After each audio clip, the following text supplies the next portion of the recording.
Good afternoon, everyone.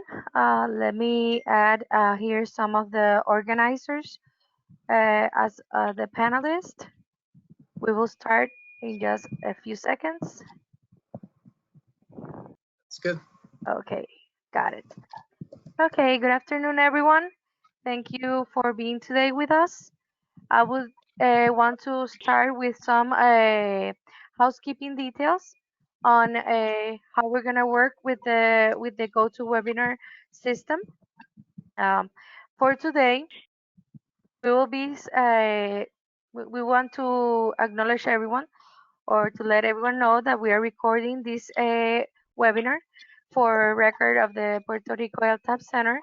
By continuing participating in the seminar, you are giving your consent to be recorded with everything you write on the chat or the question area, your voice in case of intervention, and your image in case you add your camera. You have two sections you can use for questions on or any other comment you would like to give us is the chat area or the question area. As soon as we receive them, we will be trying to give this information to the panelists. With no further ado, I pass the control to Christopher Newman, who will be our moderator today. Thank you, Christopher. Okay, thank you very much. Welcome everybody, and thanks for your participation in the Territorial Peer Exchange meeting. My name is Chris Newman. I'm the team leader of the Federal Aid Programs team from Federal Highway Administration, which is in our headquarters Office of Infrastructure. For day 2 of the Peer Exchange, our topic is the Emergency Relief Program. We have 2 speakers to provide you some program updates and to tell you about a new information system. First up will be Greg Wolf from our Washington, D.C. Office of Infrastructure. And also in that Office of Infrastructure, but located remotely in Washington State, is Katie Holbert. After that, we'll open the floor to questions and answers and some roundtable discussion about emergency events and how your agencies have addressed the challenges of repair projects and recovering from those events. Before we begin, however, I'd like to turn it over to Michael Avery from the FHWA Puerto Rico division for some opening remarks. So, Michael. Yes, thank you, Chris. And I'll try. Yes, good afternoon or good morning to everyone. My name is Mike Avery. I'm the Deputy Division Administrator in Puerto Rico, and our office has responsibility for the territorial program here in Puerto Rico and in the U.S. Virgin Islands. So we're very excited to be here. I just wanted to kind of play us back a little bit and how did we get here today?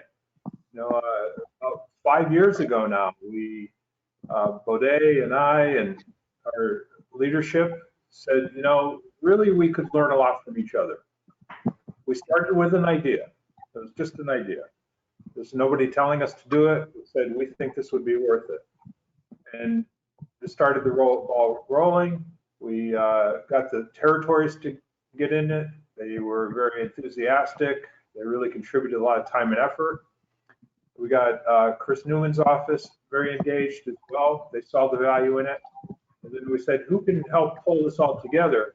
And we thought of Dr. Galucci and Nirmali and Grisel, and we said, there's really no one else that could do a better job. So we pulled them in and made it all happen. We had a very successful conference in Denver. And I'm sure that, as Chris said, this is going to be a great event today. Yesterday was very good, today and tomorrow. Really 3 important, ideas about COVID-19, about the ER program, and about resiliency. So you have homework. I should say you have work to do in the next hour and a half. Please don't just sit there and listen and start thinking about the beach when you're going to the beach. Start thinking about the important information that you're learning. So I'm going to ask you to do 3 things. I'm going to ask you to really decide what it is you want to get from this. Even make a note on the paper. I want to learn A, B, C. Second, I want you to look for those answers today. If our speakers don't touch on that, then ask the questions. But please be involved. We learn from you, learn from us, it's a better experience.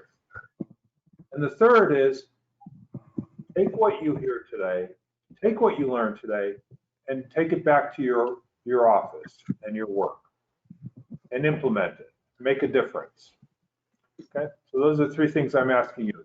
Decide what you want to learn, find the answers today to those questions, and then take it back and implement it, make it happen.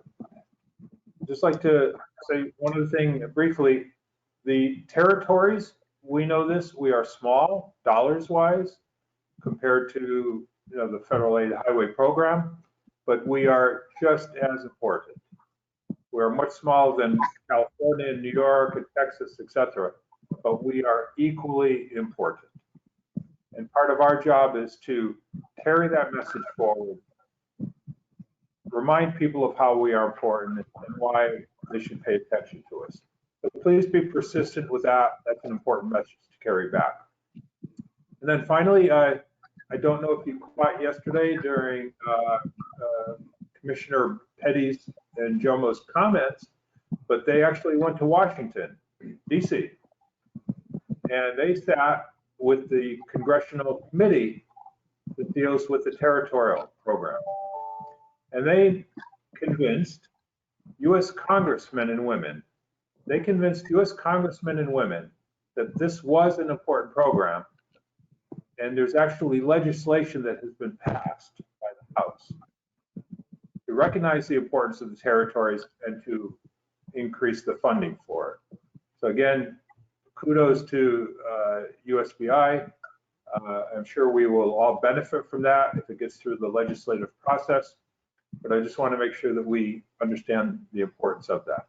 I'll stop there. Chris, thank you very much for the opportunity. Thank you guys for being here, and let's get something out of this. Let's make it good for us. Thank you. Excellent, great, thanks, Mike. Okay, first up for the presentations today will be the Emergency Relief Program update from Mr. Greg Wolf. So, Greg, show's all yours.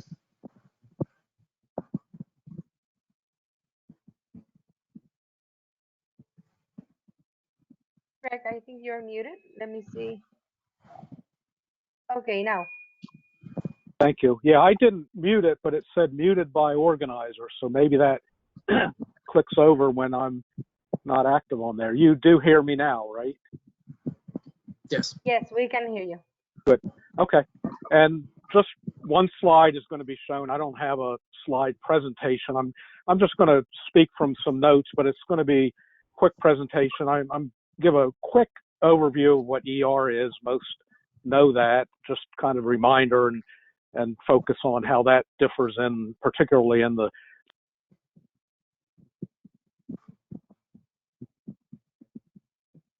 we just lost. I just heard a signal say muted. Am I back? Yes. Okay, sorry. And I'll give a quick update of some future direction of ER that we're working on now. Again, not a lot of detail, and then I'll be available for questions at the end of this session today. So emergency relief program provides funding for repair, replacement of federal aid highways and roads on federal lands following a declared disaster. And under the ER program, there's 2 main categories of repair. There's the emergency repairs and the permanent repairs. The federal share for all ER in the territories is 100%. Now, that doesn't include Puerto Rico, but that's American Samoa, Guam, Northern Mariana Islands, Virgin Islands. Because Puerto Rico is defined as a state in Title 23, so the federal share for Puerto Rico for permanent repairs is the same as the normal federal share for their regular federal aid highway program. For emergency repairs completed within 180 days, like any other state, the federal share is 100% in Puerto Rico, and that 180-day time period can be extended if the state cannot access the site to evaluate damage. So The federal share for ER and Puerto Rico, in addition to emergency repairs, is also 100% for any projects for Hurricanes Irma and Maria, and that's a special provision that was in a supplemental appropriation, the Bipartisan Budget Act in 2018, that provided some additional funding for emergencies, particularly for the hurricanes of 2017. And it also included a provision that waived the state match requirements. So then those projects for Hurricanes Irma and Maria drawn from any ER funds are going to be at 100% for Puerto Rico. And of course, Virgin Islands for those events is already at 100%. And also federal land transportation facilities are at 100%. Federally owned roads, tribal transportation facilities, those are always at 100%. So ER gets an annual authorization of $100 million per year, but that, of course, always falls short of total nationwide needs, particularly when there's a large disaster or a growing backlog of needs nationwide. So Congress periodically provides supplemental appropriations to add funds to the ER program. And they did that past few fiscal years. They've done that a couple times. In 2018, the Bipartisan Budget Act added an additional $1.374 billion to the ER program. That was shortly after Hurricanes Irma and Maria. So that was in that supplemental appropriation, that's where that provision was included that waived the state match requirement for Puerto Rico for Irma and Maria. So the federal share, as I said, for those events is 100%. It also waived a provision capping the total obligations in the territories, and that started to become an issue following the hurricanes. So for the territories, there previously was a cap of $20 million per fiscal year, and that supplemental waived that cap through fiscal year 19. Now, since then, the 20 million cap has been removed altogether. That was waived or removed or struck, I guess you could say, in a fiscal year 2020 Consolidated Appropriations Act. So they eliminated that 20 million obligation cap on the territories permanently. So that's no longer an issue. Again, that would have been an issue with following Hurricanes Irma and Maria, and particularly with costs rising in Virgin Islands, it would have been subject to that. Puerto Rico wasn't affected by that, but it would have affected Virgin Islands and subsequently other territories if there were events there as well. And then I mentioned another supplemental was in 2019, an additional $1.65 billion was provided to the ER program. That just provided supplemental funds. No special provisions were included with this, and that was additional funding that was available for any ER events nationwide. So a couple of issues, maybe updates. Real quick, I'll touch on COVID-19 flexibilities for ER or potential flexibilities, since that was talked about a little bit yesterday. But some questions have come in from divisions concerning allowable flexibilities in the ER program related to COVID-19. Again, these are just questions that have come up. There haven't been any waivers or flexibilities applied yet, but just some things that have come into our office, questions about time to access sites due to, or to do an assessment due to COVID-19, maybe any contracting flexibilities or issues due to shutdowns, and maybe extensions granted for work for the 100% share, if again with issues with shutdowns or inability for a contractor to access a site. So far there haven't been any waivers specifically for ER.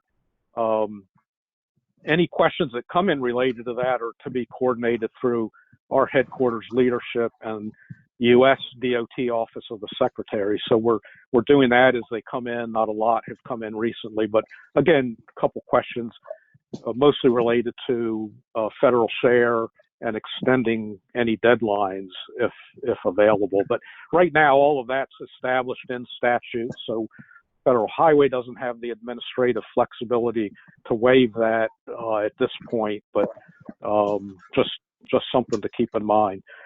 Some updates moving forward. The ER manual is being rewritten. We've been working on that for the past year or so.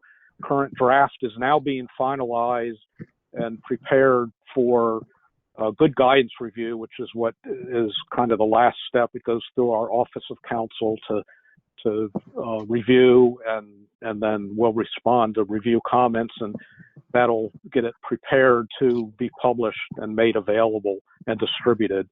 Again, it's still in the final draft. It's not ready to be shared yet, but we're working with Federal Lands, our Office of Infrastructure, and Volpe is working on the actual rewrite.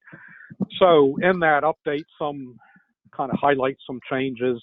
First of all, the manual combines the two manuals for the federal aid side and the federal land side. Now, you're probably familiar with the acronym for federal lands emergency relief is ERFO, E-R-F-O, and now we've coined a similar acronym for the federal aid being ERFA, E-R-F-A, and the two are referred to individually with those acronyms, and then ER will, in the context of the updated manual, refer to the overall emergency relief program. The manual reorganizes some of the contents of the older manual, added an introduction section that introduces the program with an overview and a side-by-side comparison of ERFA and ERFO, some increased visual tools to show some of the various processes with flow charts, other graphics, discussion of some new data tools, MSAR, the mobile, I'm looking this up, Mobile Solution for Assessment and Reporting, MSAR, which some of you may have used, may not have, but that's a tool that's used to perform some of the, it's an app that's used in the field to do some of the data damage assessment. So that's discussed a little bit in the update ER manual and the new ER data portal that Katie will talk about next. Increased discussion of resilience over the previous ER manual and revision to discussions of some emergency and permanent repair eligibility issues. Now, when will the final be published? We don't know an exact date, but again, that depends on the Office of Counsel, final review, their good guidance review, the timing of any other internal review that we have to go through. I'm guessing, a couple months, maybe more. Chris, if you had anything to say on that, chime in, but stay tuned. We don't know an exact date yet.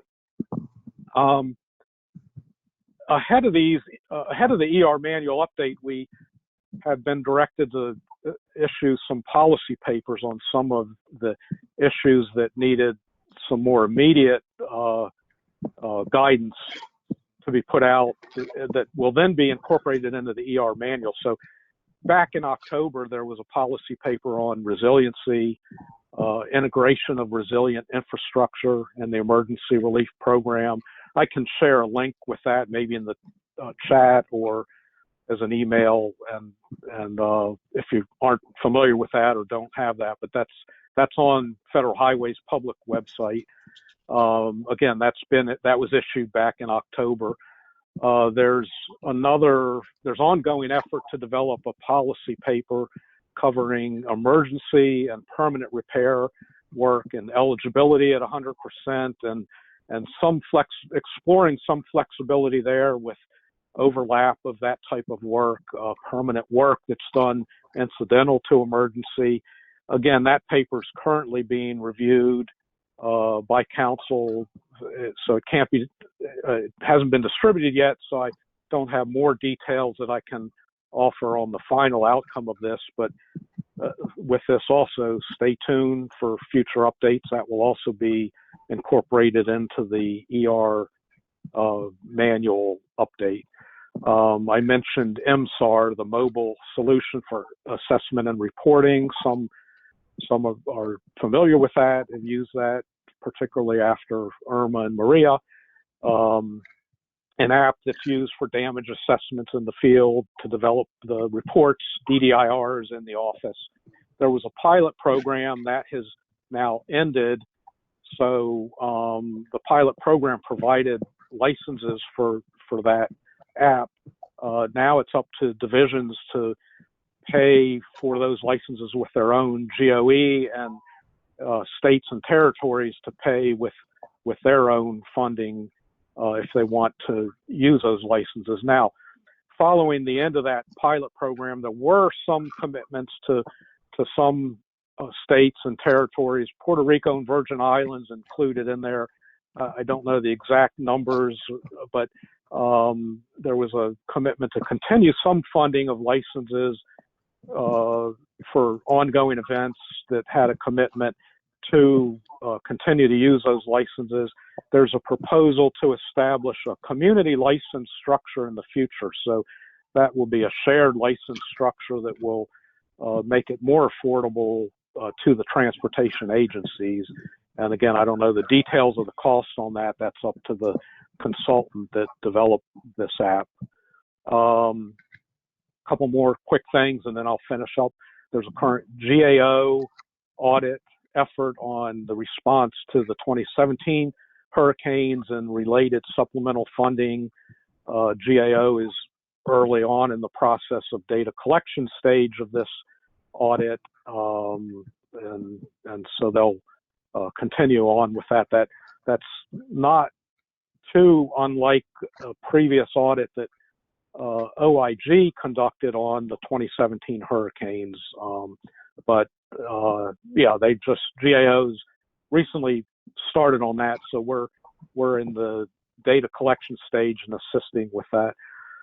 And then finally, and again, I'll pass this off to Katie and Chris, the ER data portal will replace the ER SharePoint site for ER obligation needs, event tracking and information, and Katie will cover that next. The next round of ER obligation needs, Chris just sent out that email requesting updates that will use the new ER data portal.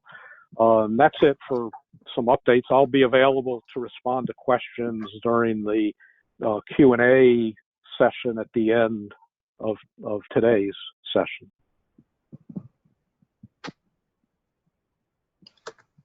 Great, thank you, Greg.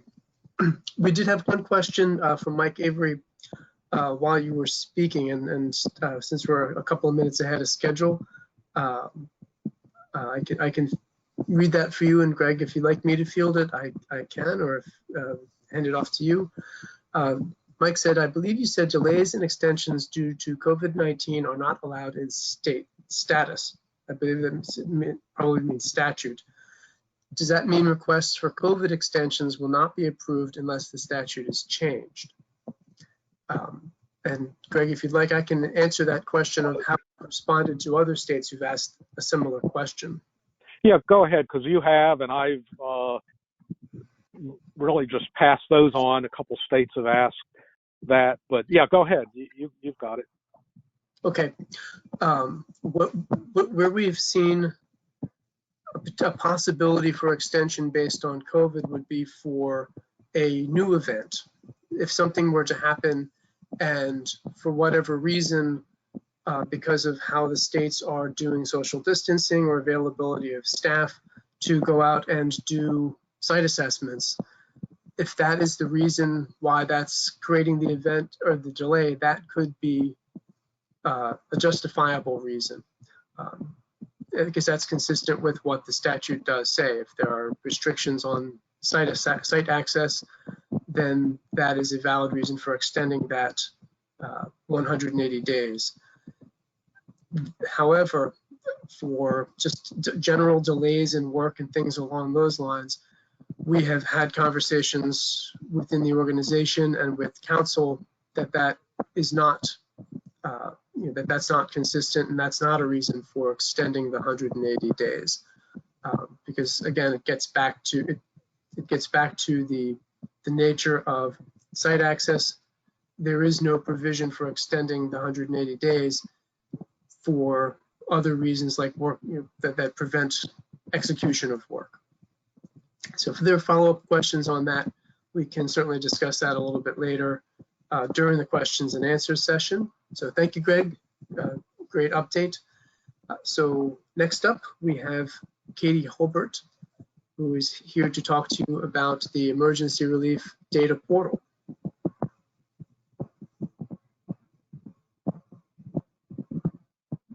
Christopher, there's another question from Puerto Rico, Joanna Rojo.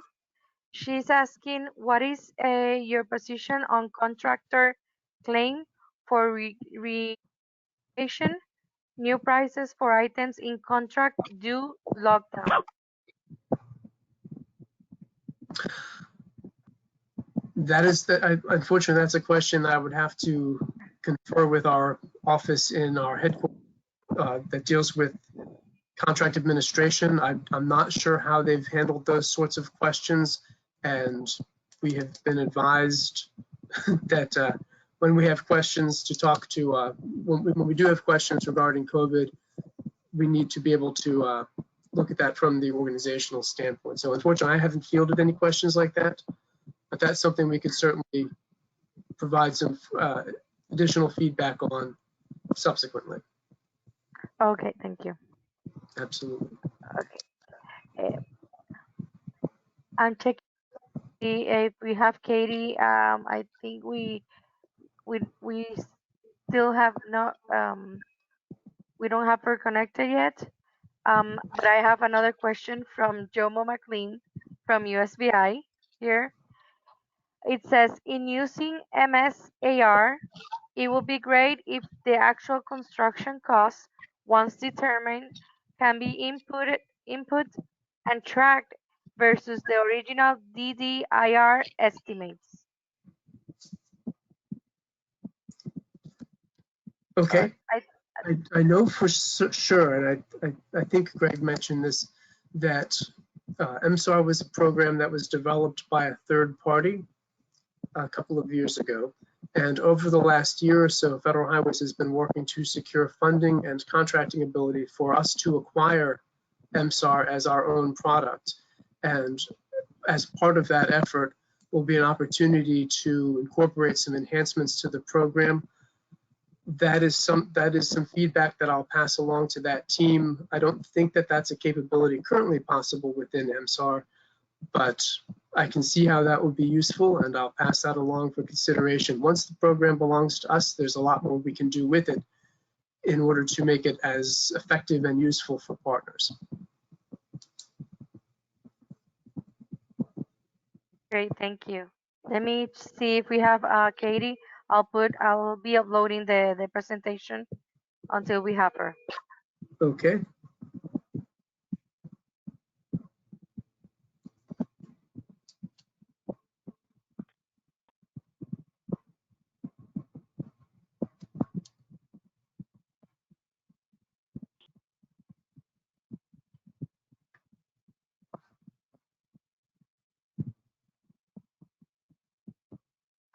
If anyone wants to give any other comments, I will be unmuting everyone. You can unmute yourself and mute again.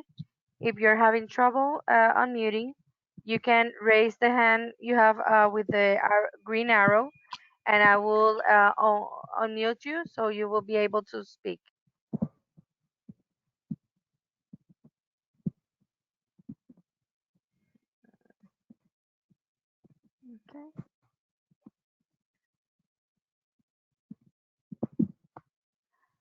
Hi, this is Mike Avery.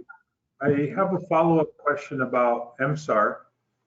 Okay. I understand that it was developed some years ago. It's been useful for our emergency events. And I believe you were saying, Chris, that going forward, if a territory wants to use MSAR, they will probably have to pay for MSAR either through the division's funding or through the territorial funding. Is that correct? For in a temporary standpoint, yes. Right now, we're kind of in flux. The long-term plan for MSAR is once we are the owners of it, will need to be licensing fees for its use. But the development team has negotiated what they're calling community licenses. So rather than having individual licenses like we have now, which I think are like $1,200 a person, $1,200 each for the year, we will set that up so that there will be, I forget the exact number, but it's in the thousands of community licenses available for everybody in federal highways and states and territories that want to use it. That will basically be a cost that's borne by Federal Highway Administration, and we will not have to have states and territories paying for licenses. That probably won't be done if there's an event that they need to use MSAR with for now, like right now, they would still need to get an individual license. But starting, I don't know the exact timetable, but optimistically saying 6 months to 9 months from now, when those community licenses are in place, when an agency wants to use MSAR, they won't have any cost associated with it, because they'll be able to use the community licenses. Thank you. Absolutely. I have another question from, I think it's American Samoa, Naufiaga Sagaga. I'm sorry if I pronounce it incorrectly. For the MSAR, is it still possible for American Samoa to secure?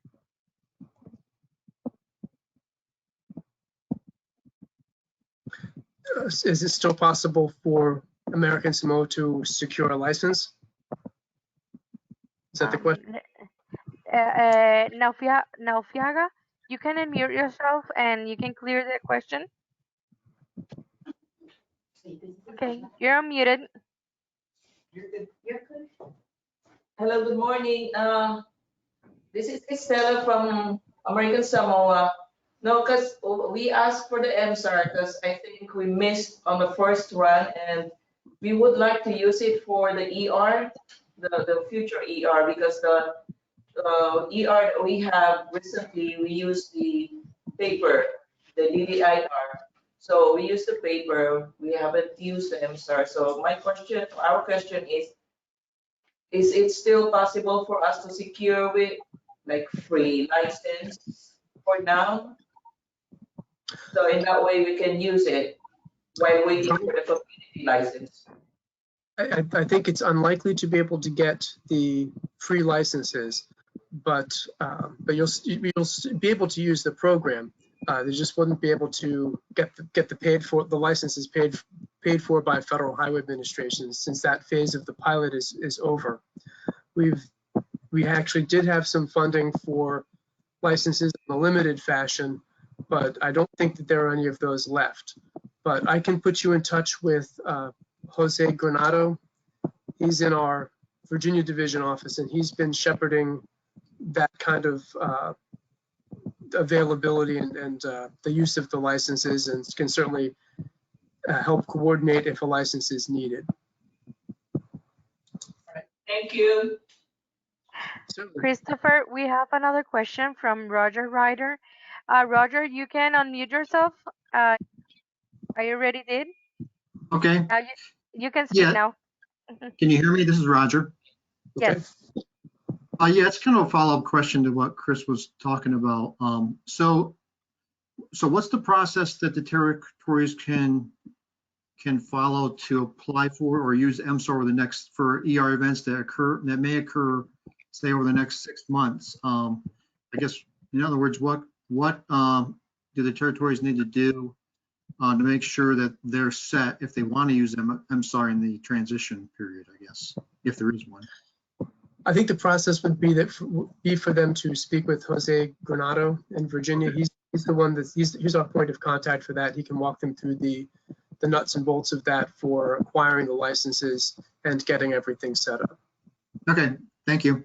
Yeah, and then again, the good news being that once they're set up in the system, our hope is that everything for the acquisition and the transition and the changeover will be completed during this 1 year of kind of no man's land, and that if they have to do cover the cost of the licenses, that would only be for 1 year, and that at the end of that year or sometime during that year, things will transition over to the community licenses, and there wouldn't be subsequent costs to bear every year after that.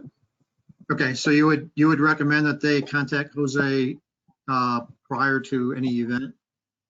Yes, if they think that that's something that they want to do, and either to manage existing events or to be ready for managing the potential upcoming events.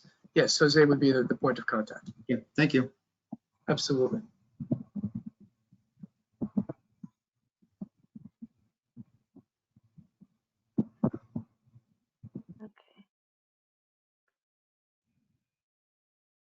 Looks like another question from Mike Avery.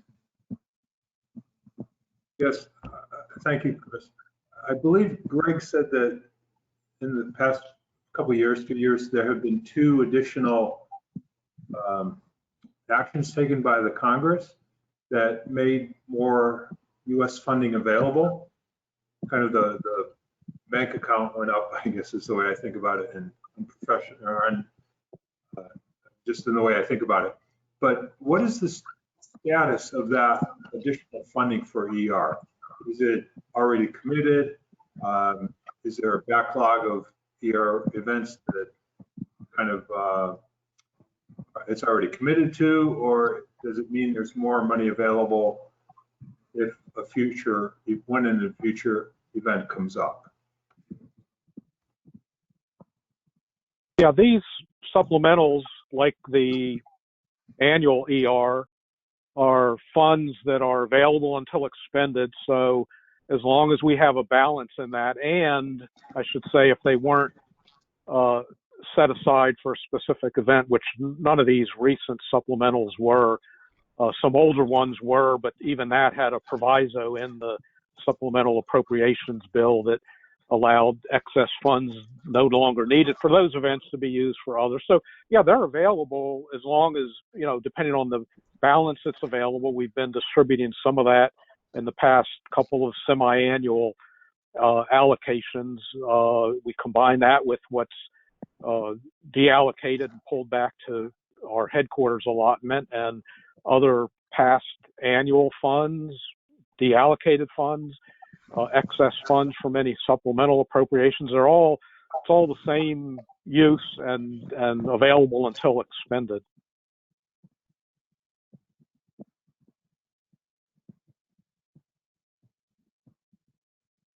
Sorry to ask so many questions, but it's a very important topic. Question about older ER events. Let's say that there was an event 5, 6 years ago, and money was committed on federal highway to that territory.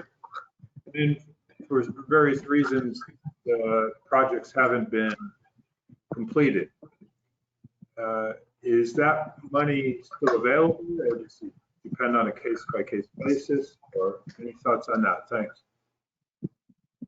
When we allocate funds, it's based on the semi-annual needs for the next 6 months for those events, and the intent is to use them for those events. They are available until expended, but if projects aren't moving, then we would deallocate those funds. They can't be used or moved within the state or territory to another event.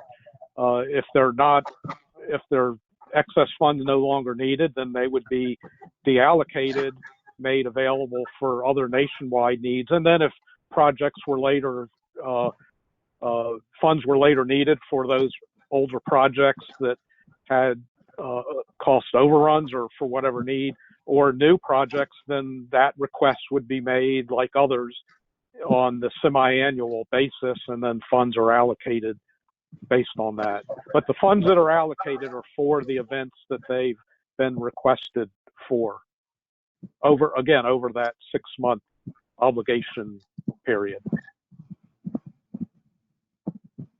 Thank you. Absolutely. No, and Greg, thanks for pointing out the idea that the observation about us receiving additional funds through the congressional appropriations.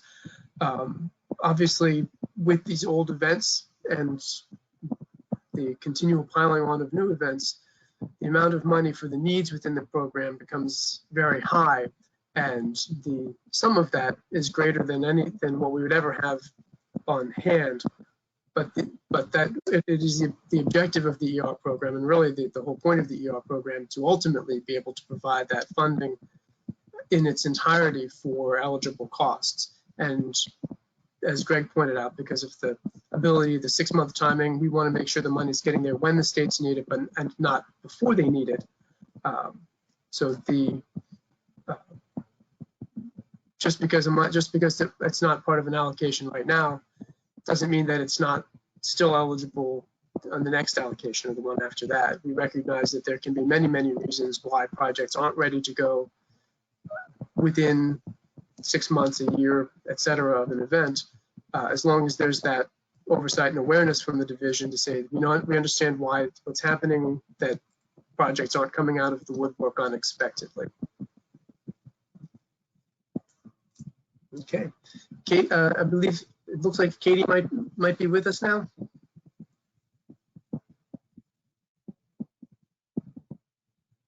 Yes, I am. I'm sorry about that. Fantastic, no problem. We've had a lively conversation, and so an early phase of the questions and answers in the meantime. Okay, so in the meantime, now that Katie's available, I will hand off to her to let you know about a great new tool that's been developed and recently launched for managing emergency relief information. Sounds good. Thank you, Chris. Absolutely. So I sent slides in ahead of time. I see that those are on the screen. I'll try to get through this actual content pretty quickly to leave room for any questions that you may have. So the Emergency Relief Data Portal is an initiative of the Office of Infrastructure. The data portal was officially live on March 30th, and all users that had requested access have now been granted access into the test system and into production.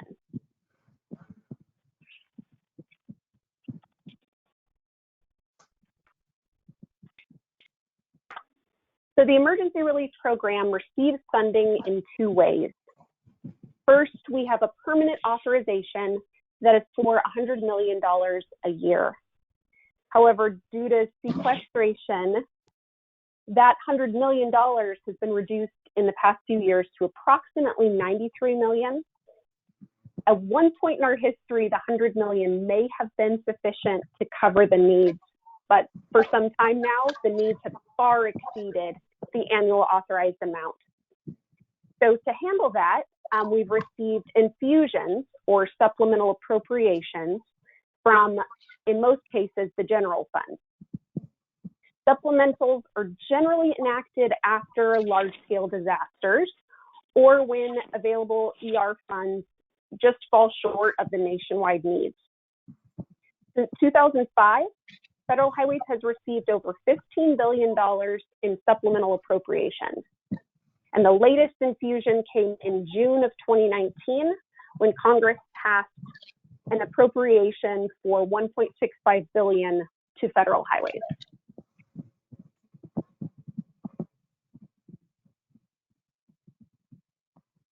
I may need this slide addressed. There we go. Thank you. So whenever there's a disaster, people are interested, and everyone on this call knows this extremely well, and oftentimes recipient of these audit. The scrutiny obviously increases when there is more money involved. There have been a number of GAO and IG reviews related to the emergency relief program in recent years, and actually ongoing as well. Recently, GAO published their final report on FHWA's response to disasters in 2017. In addition to reviews, there are multiple congressional inquiries. The ER program and associated funding is the #1 inquiry that FHWA, the Congressional Affairs Team, receives and has to respond to. From January 2018 to present, the Office of Policy received more than 80 inquiries from congressional offices and committees. The appropriation committees in both the House and Senate also follow the program balances very closely. So one of the challenges with the program has been the number of parties involved in the process. The fact that the associated program and financial information has been kept in a variety of locations and data types, and it's not accessible by all parties involved in the process. For instance, event approval and acknowledgement may be kept in hard copy or electronically by the division office and or within the state transportation agency's filing system. DDIRs or site assessments might be stored in IMSAR or another state-developed system. In some cases, DDIRs are still populated and submitted in paper form. Obligation plans have been populated in a SharePoint and updated in anticipation of upcoming semi-annual allocations or to address a congressional request. Projects are obligated through FEMAS, and none of these systems communicate with each other. So it's definitely been difficult to get the full picture of the ER program for our stakeholders and for Congress, who's ultimately providing the funding for the program. So the vision of the portal was to really streamline all of this, to streamline the management of the ER program by creating a web location that allows for event data entry and is capable of linking together the various pieces of program and financial data. So moving on to the next slide, you can see now our current state now that the data portal is live.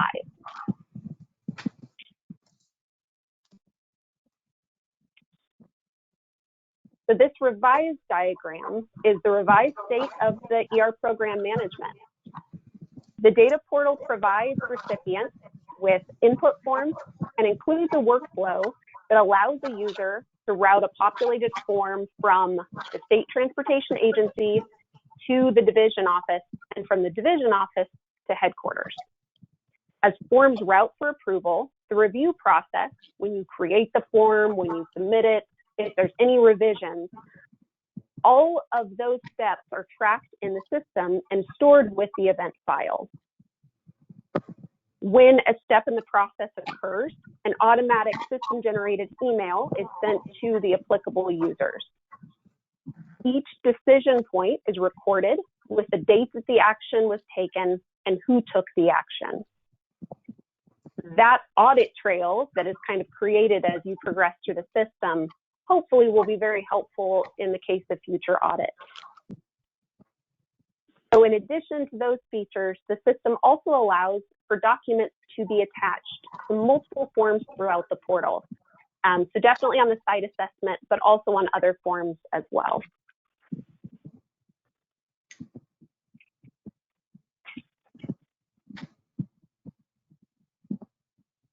So this slide is just a different way of showing the impact of the portal on the emergency declaration and approval process.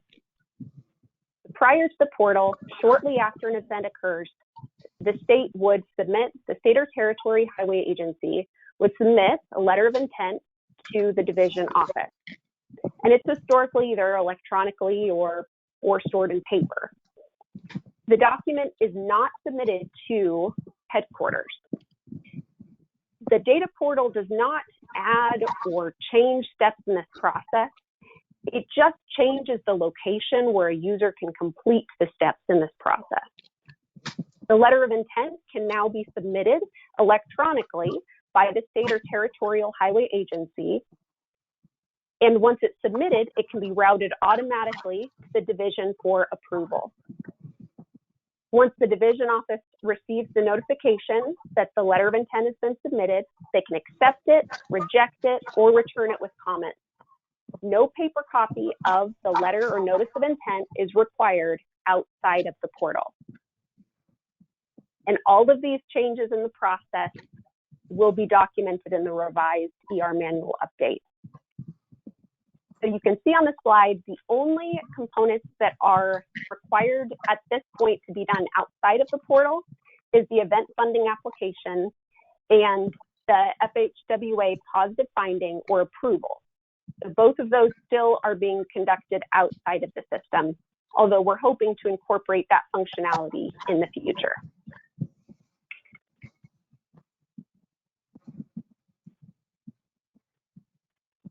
Can we go to the next slide, please? So on this one, I'm just showing the various forms that are available in the system. The division offices have the ability to request a quick release by populating a quick release form. And the division offices also have the ability to populate an obligations plan form. The state or territorial highway agencies have the ability to create a new event, and they also have the ability to populate site assessment forms. Summary information from those site assessment forms will automatically summarize into a program of projects.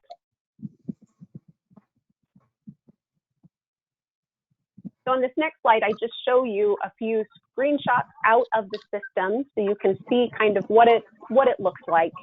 The very top one is the landing page of the data portal. Depending on a user's role in the system, the view will customize and only display the forms and the states or territories that the user has been granted access to.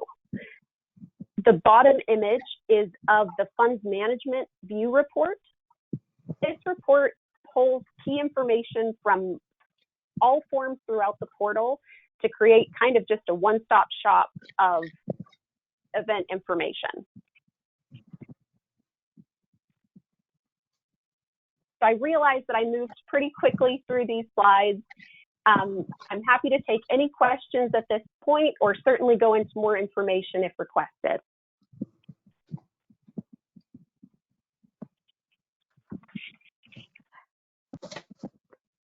Christopher, I have a question from the Northern Mariana Islands. Okay. Okay, it says, are the post additional damage assessment costs allowable? Due to the effect of Typhoon Yutu in October 25th, 2018, there are damages noted such as loop detector and street lights. The quantities increased tremendously for 2 items of work. Thanks. I think you'll have to repeat the question. I lost some of the details on that. And Greg, if you can maybe Okay. on this as well. I opened the line for Henry Bautista. He was the one who made the question. Henry, can you repeat the question and maybe you can have it better?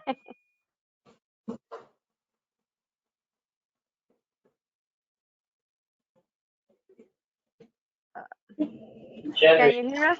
Yes.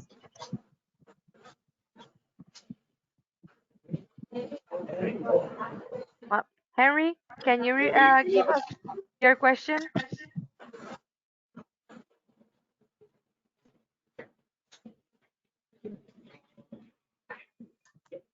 No. Okay, let me try to respond and then see if I get this right. But if I understand, I think the question is about the time limit for submitting an application for ER, perhaps. If it's a 2018 event and if it's gone past 2 years, no new sites can be identified or submitted for eligible ER reimbursement. But if they're existing sites that had already been identified and there were cost overruns or delays for some reason, then they still could be eligible for ER, and that could be requested in the next semi-annual obligation needs. So there isn't particularly a limit if they've already been identified within the 2-year limit. That is in law. So again, like the 180-day and some other statutory requirements, we don't have the administrative flexibility to waive that. But if it's sites that have been identified within the 2-year application period, then nothing prohibits requesting additional funding for those as long as it meets eligibility requirements under ER.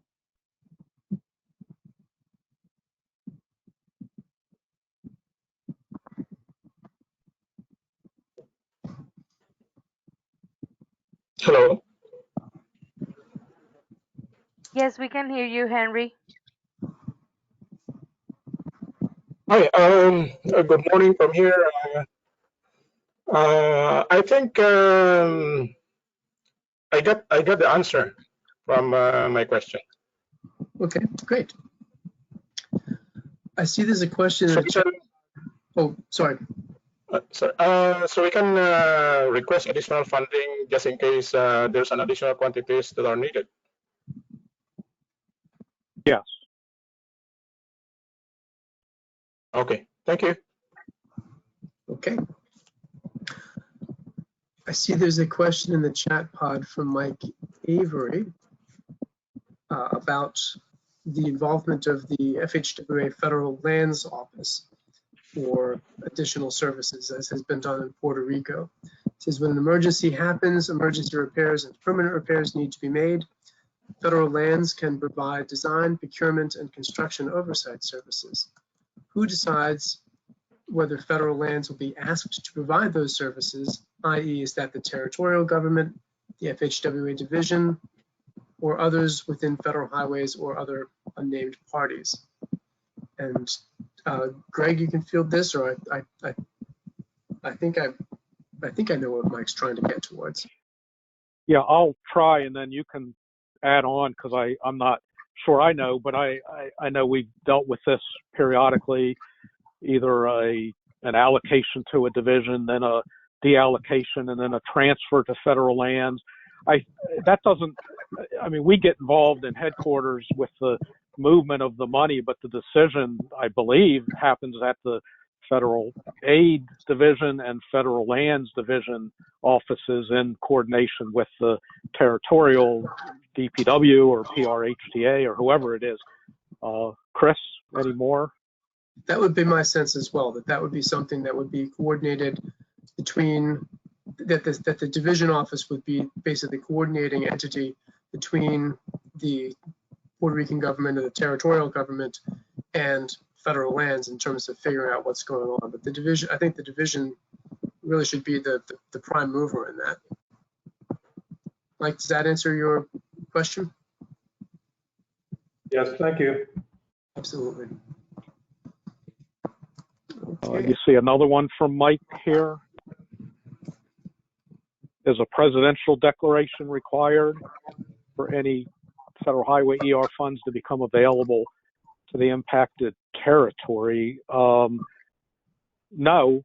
A governor's declaration from the equivalent governor of that territory is what's required for federal aid ER.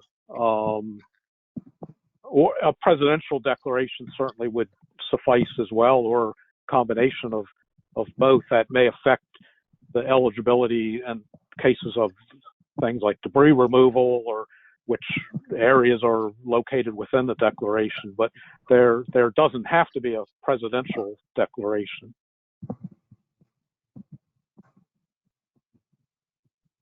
Okay. And Mike, there was another question here, which I'm hoping that Greg knows the answer to. EMAC is an agreement that allows one state to request help from other states. Is EMAC available to territories?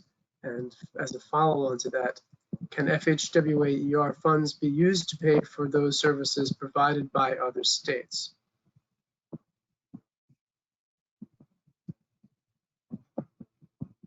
EMAC.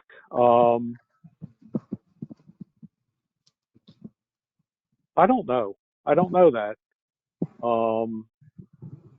Yeah, that's not something I'm familiar with either. Mike, we can do some research on that and find out and get back to you for the specifics of that question. Yeah, I know that sometimes programs like that might have different rules when applied to to territories. We can certainly try to find out. And then I would assume that the answer to the second part of the question, usually when we're looking at event-based costs, that's the real test of whether something is eligible for ER funding, and whether there is a means for using those funds, whether they are to pay for work that was done by the managed entity or for another party, like has been done in Puerto Rico by federal lands. Those projects would remain eligible, and the expenses would remain eligible. It would just be a question of how we tracked who was receiving those or who was being reimbursed. That's not, I haven't seen that particularly, but we can find out some more information on that and provide back. Does that work? Greg and Mike? Yeah, I'll look into that. Yeah. Thank you.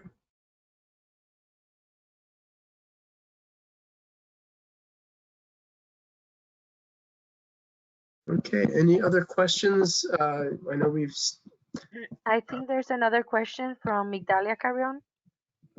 It says, when the ER data portal would be ready for your use, and will it become a requirement for all states and territories to use it?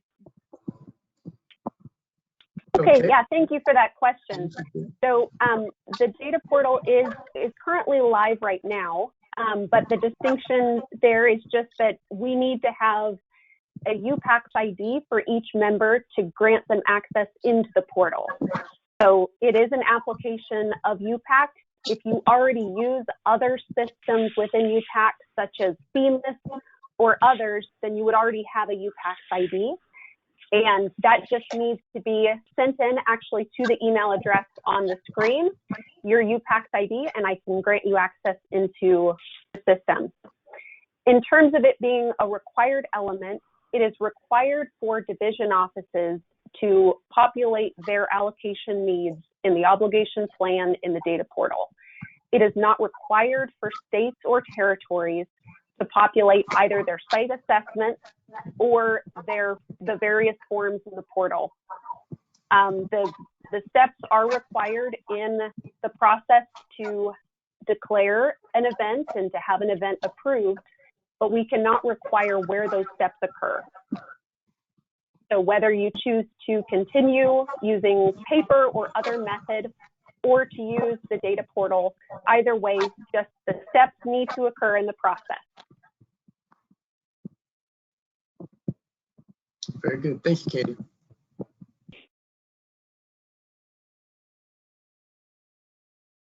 I have another question from the question box. I'm sorry. Question about ER data portal. Does the portal will show a general view of the funds and number of projects for states and territories ER program? And can we use data from different and individual events in the dashboard? Two questions. Okay, so I'll start off with just the first one. So that one, could you read just the section, it broke up for a minute, of the first question? Yes, the first question. Does the portal will show a general view of the funds and number of projects for state and territories ER program? And is this question coming from a territory? FHWA, Puerto Rico. Okay, from the Puerto Rico division. Okay, Yes. So Puerto Rico division, the ability that you will have in the portal is a funds overview report that does give exactly that information. You can see all of the various events that Puerto Rico has received funding for, and it gives you just the overall summary of that. How much is the current event estimate, how much has been allocated, and even links to FEMAS to show you what the obligated balance is at a point in time.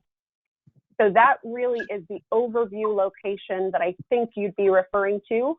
Right now, we have not extended access to states or territories into that view yet, but we're definitely open to feedback there.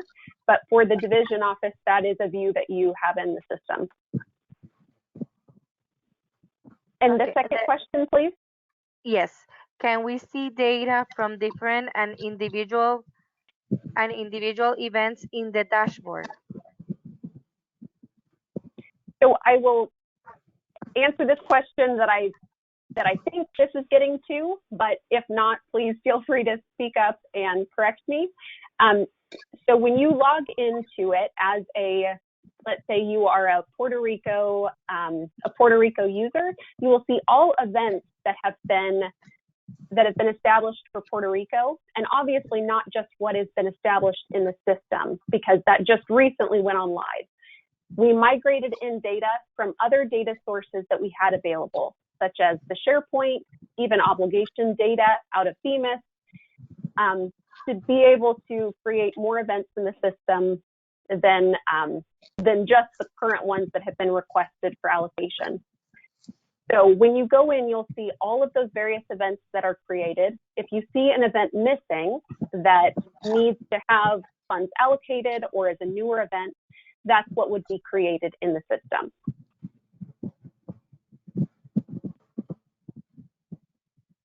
Thank you. If the question was answered, please let us know.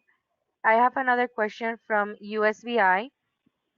Is how will the ER data portal track projects from an event if the project is deallocated and transferred to federal lands? And the second question, would the project still fall under the territory? That's an excellent question. So I think if I'm understanding this correctly, if we start off with an amount for an event, and some of those funds are actually administered by the federal aid division side, and some are administered by federal lands, how does your view in the portal, how can you track utilization of those funds? So on the federal aid side, you will be able to see what is in there for the event estimate, for the funds that have been allocated, and then the obligations in FEMAS. On the federal land side, we are transferring the funds to them, and they do not use FEMAS. They account for the funds in a system called Delphi. So it is a different level of information available. At this point, there will still be, you'll be able to see the funds out there for both, but won't be able to track it to the point of how much is on each project on the federal land side. And if that didn't fully answer the question, feel free to either type in more or come on the line. Thank you from both of the questions mentioned before. That's the only questions I have for now.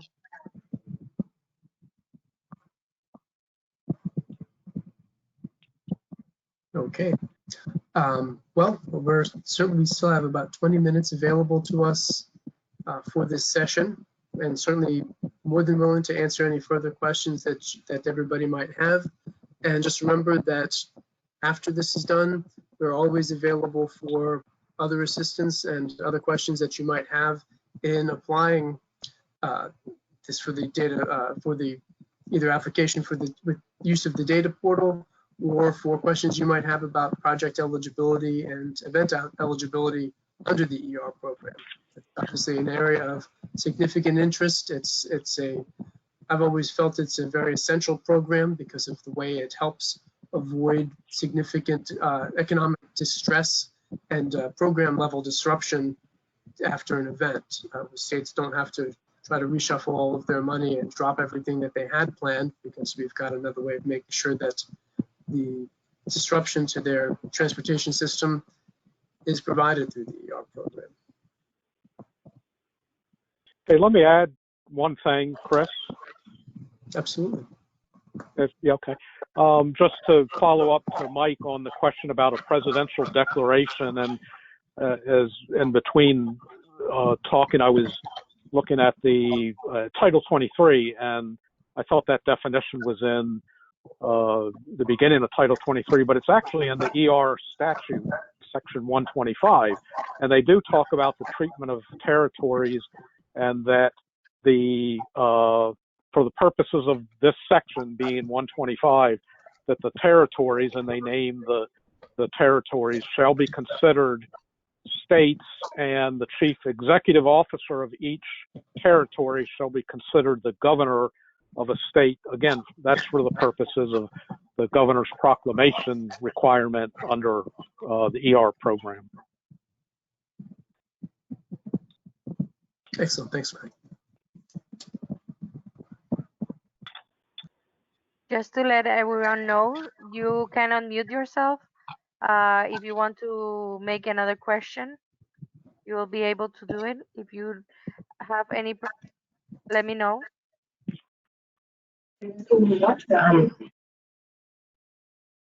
Yes, this is Sulma. Hi. I wanted to ask if the revision to the manual, would it have any language pertaining to the emergency occurrences on territories, given the location? I mean, because given that territories are apart from mainland,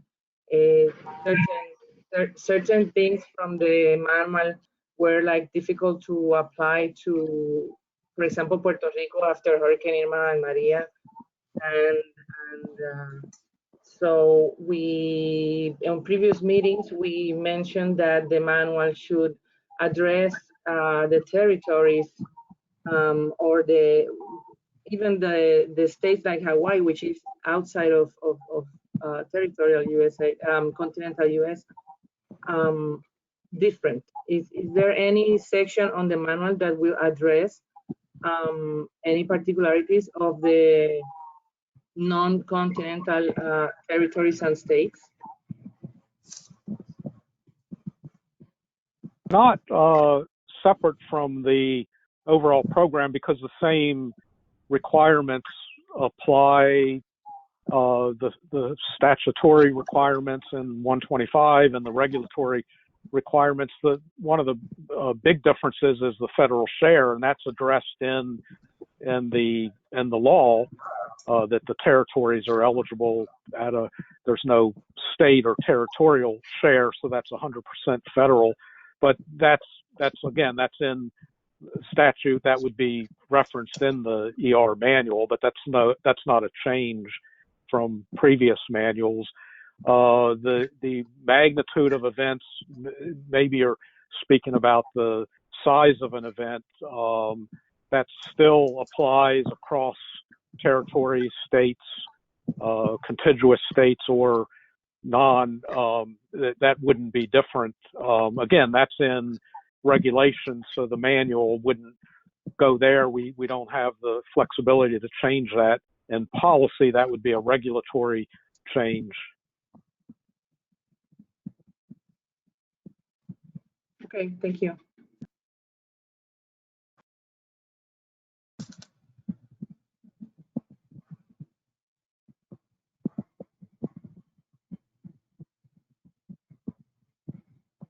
And any other questions? Oh. Yeah, I have a question. This is Carlos Figueroa. Can you guys hear me? Yes, hi, Carlos. Yes. Hi, Greg and Chris. Question: is there any in the new legislation? I guess it's transportation legislation that it's in the process.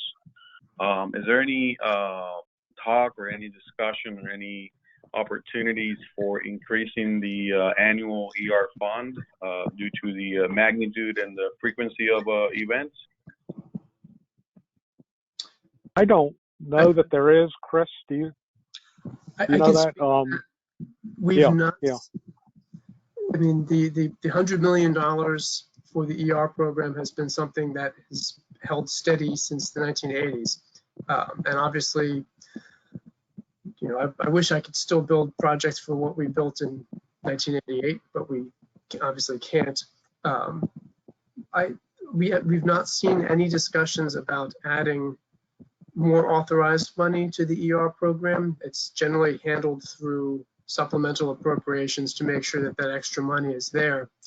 And one of the reasons for that I learned from just talking with people on the Hill is that has to do with the whole Congressional Budget Office scoring of what transportation bills cost, and how under the current legislative environment money to offset any new expenses, so the whole pay-as-you-go concept.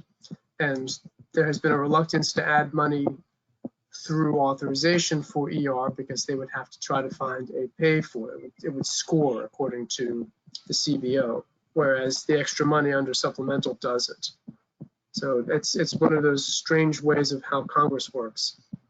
That's why we have not seen that proposed in any of the bills that have come across. Yeah, and you're right, Carlos, that number is 20, 30 years old. But I will say, though, that the funding gets through these supplemental appropriations. So it's not such an issue as long as these go through. In the past couple of years, there's been a 1.65 billion and another 1.374 billion. Don't know where they came up with those exact numbers, and then previous to that, it's been a couple of years or a few years, and there were actually 2 supplementals in one fiscal year. So that the money gets there and it's available until expended. So either way, it's making its way to the outstanding unmet needs nationwide. Thank you. Absolutely. I have another question regarding the ER manual. Does the new examples per event, considering lessons learned from the last current one? I'm sorry, the audio broke up on that. Okay. Does the manual include new examples per event, considering lessons learned from the last manual to the current one? Yeah. There aren't specific lessons learned in the manual. I mean, it would incorporate lessons that have been learned, but there aren't, I guess, examples per se. That may, like, an example might be resiliency projects that might be tracked. That would be separate from the manual, not included in the ER manual. But I mean, part of the reason for updating the manual has been recent audits and tracking of projects, and the result of that being the ER data portal and other issues that are part of the manual. But I don't know that there's not a specific section outlining those lessons learned, if that's what the question is. Right, and if I may add to that, I think in another area where really feedback from either users or from outside agencies has resulted in more detail, not necessarily lessons learned, but details in the emergency repairs section and that discussion. We've added a lot more narrative to qualitatively describe factors to be considered for restoration of essential traffic and protecting existing facilities. To try to at least give a clearer sense for agencies to recognize what could be eligible work there, and for division offices to be able to weigh in a little more substantively on that conversation.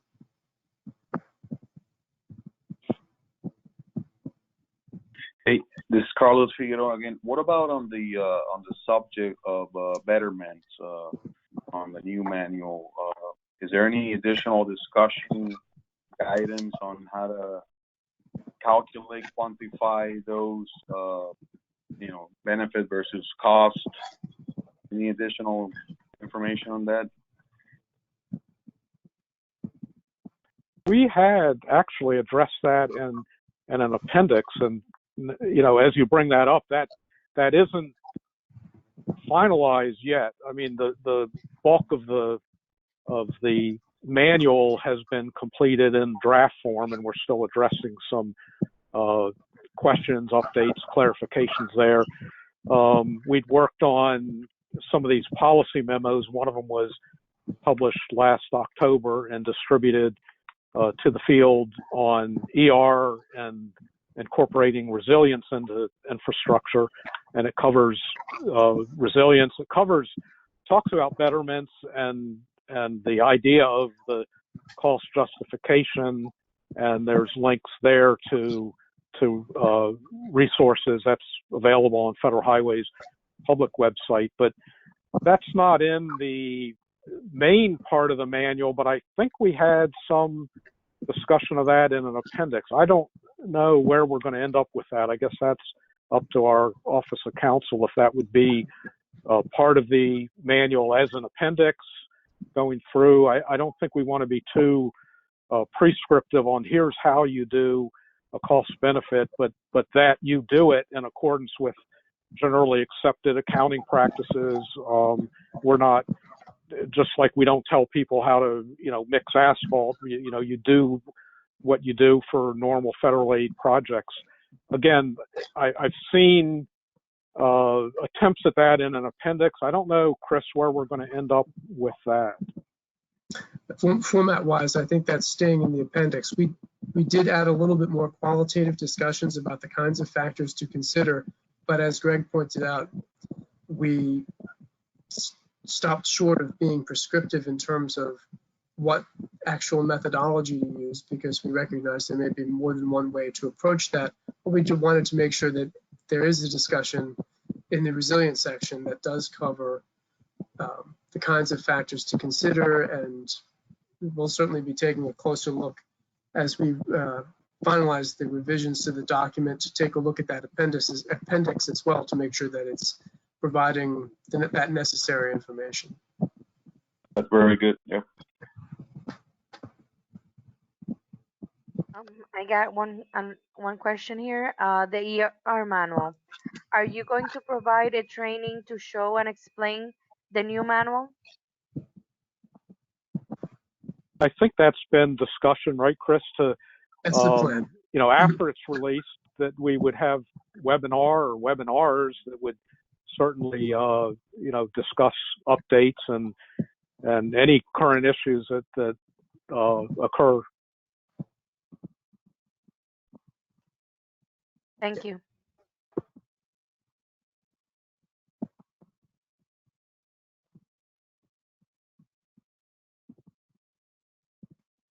Okay, I think I got here a comment. I'm not sure if it's a question. It's a long one here. Okay, it says, regarding Mike Avery's question regarding Emergency Management Assistant Compact, EMAC, in CHRP Synthesis 472, entitled FEMA and FHWA Emergency Relief Funds Reimbursements to State Departments of Transportation, is a good resource. It describes how EMAC agreements allow the reimbursement of eligible FEMA costs to the requesting entity from providing entities.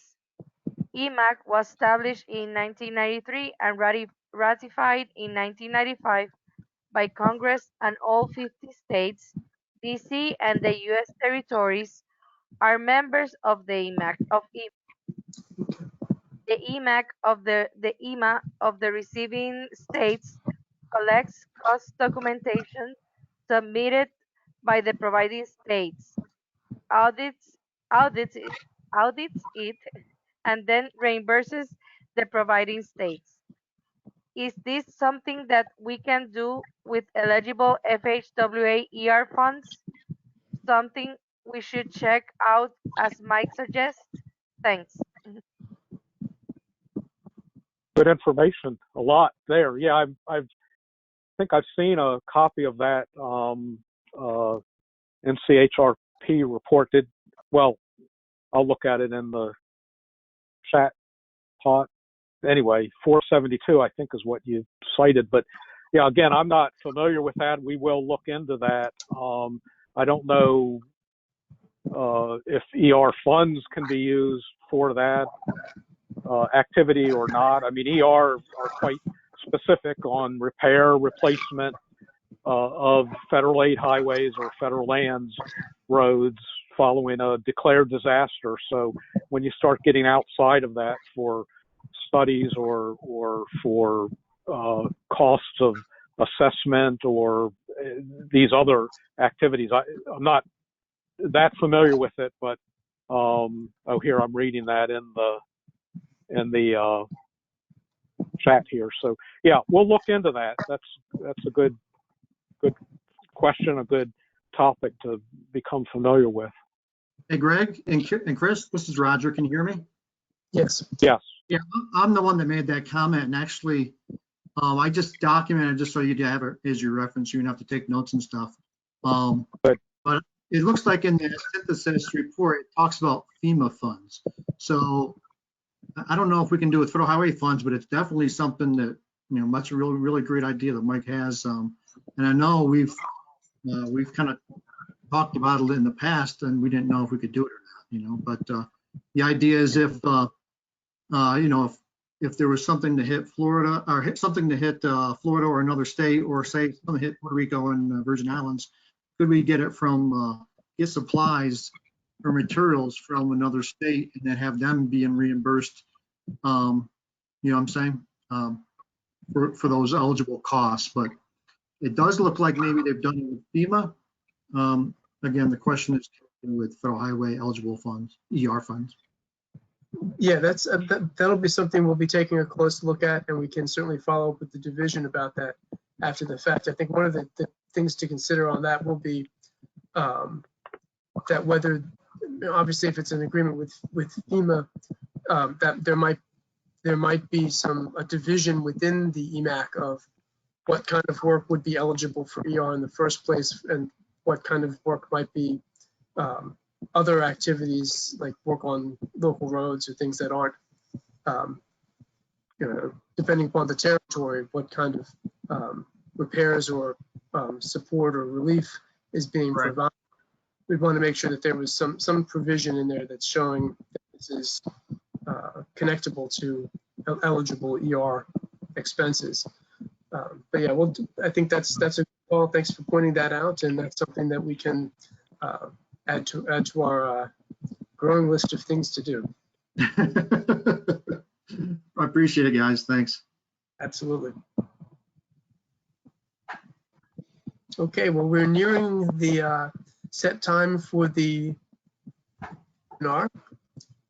I really want to thank the presenters, Greg and Katie, for some very informative and interesting information.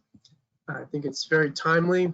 Obviously, with the update to the manual, we want to make sure that's as useful as possible to the field. And similarly, the entire objective of the development of the data portal is very customer driven and geared towards how we can best take that information as practitioners and have it at our fingertips and be able to use that data. I like the questions that we got about MSAR and the comparison of final costs versus GDIR costs. I think that ultimately could be very informative for us as a metric.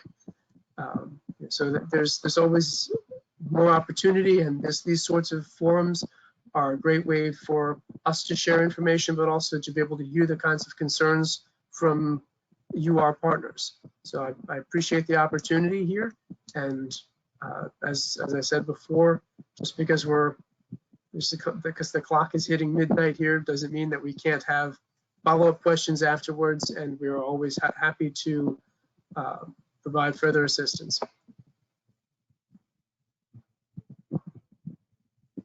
So, Midalia or Molly, I'll hand it back to you for any kind of closure.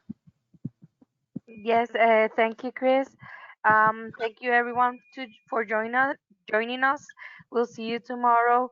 If anyone has any trouble with the link or needs the follow, just let me know. You can write me by email, and we will get in touch for tomorrow. Thank you, everyone. Wonderful. Thanks a bunch, everybody. Thank you. Bye.